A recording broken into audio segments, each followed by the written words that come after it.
Mauro Henrico da Costa, minha profissão sou chefe de cozinha e minha família de Itabira, toda de Itabira, assim, tanto parte de pai, parte de mãe. Uma história construída em vários bairros, né, passando pela Conceição, que era o início ali dos trabalhadores, né, que vieram trabalhar na Vale e montaram ali uma estrutura, que depois eles saíram de lá por causa da mina e foram para o bairro Amazonas. E aí parte da minha família foi para lá, outra parte do bairro Praia. Então, assim, nós somos da mesma cidade de lugares distintos ao mesmo tempo.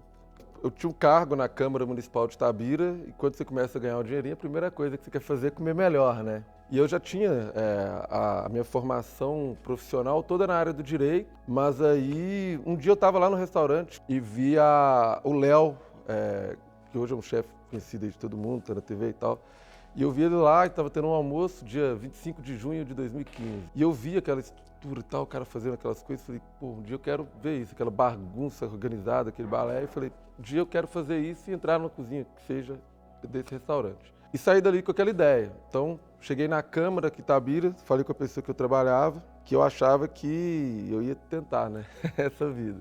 Com toda a dificuldade, a gente nem sabia, né, daqui tinha curso de gastronomia superior, de verdade eu não sabia. E aí fui fazendo até chegar, consegui fazer um vestibular, fui bem na prova, ganhei uma bolsa legal e coloquei na cabeça que eu ia chegar em um lugar legal assim na profissão.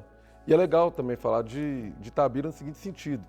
Todo o planejamento que eu fiz, que ia demorar por talvez, sei lá, alguns anos, eu encurtei o caminho pela cidade, porque teve um festival, eu tinha entrado na faculdade de gastronomia e pô, eram poucos, né, com a possibilidade. Teve um festival gastronômico em Itabira.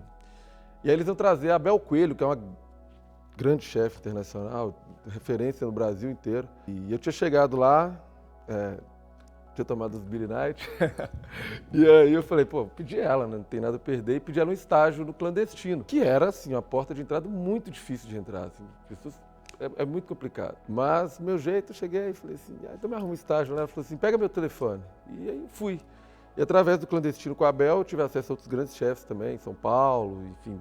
Trabalhei com um monte. Citar alguns principais, assim, que eu gosto, que estão referência para mim até hoje. O Felipe Ramer, quando eu voltei, né, fiquei com ele na Alma Chef. O Virgílio Martínez, que é um cara muito foda também. Trabalhei com muita gente grande. Hoje Papai Léo, né, que é o mais legal de todos. Pois é, assim, teve uma experiência muito marcante para mim quando eu fui para o Peru. Inclusive eu fui para o Peru sem condição de ir e aí tinha uma chefe itabirana, Mariana Donizete, que também é incrível. E por coincidência eu consegui um estágio num restaurante do Peru e uma itabirana, que a família dela morava na rua da minha avó, no Amazonas, assim, aquela coisa, Itabirana é tudo parente. Aí eu mandei uma mensagem para ela pode vir para minha casa e tal, ainda levei mais 2. E aí eu fui para casa dela, então era do lado do restaurante, aquelas coisas que acontecem, assim, que são fodas. Quando você começa a cozinhar, cara, você quer fazer cozinha francesa, no meu caso lá, cozinha peruana, italiana, você quer comer escargot e caviar e trufa. Mas aquilo é dos caras demais, assim, e eu comecei a referenciar, um chefe muito conhecido também me falou que não adiantava, que eu não ia fazer comida francesa e peruana igual os caras. Porque os meninos com 13 anos já estavam cozinhando e muito. Mas que ninguém podia fazer quiabo, frango, oropronobis igual eu.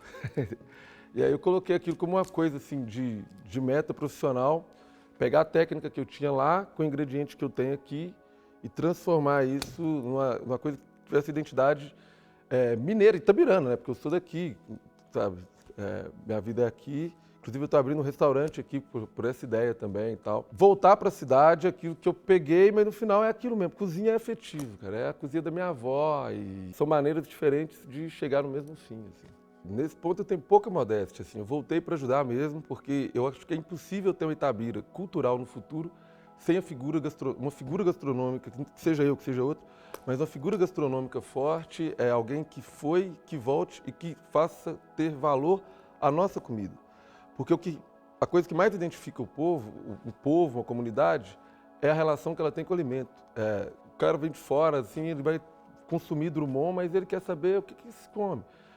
Se a gente vai falar em Portugal, a gente não vai falar em Fernando Pessoa primeiro. Você vai referenciar bacalhau, enfim, você vai referenciar a culinária de lá.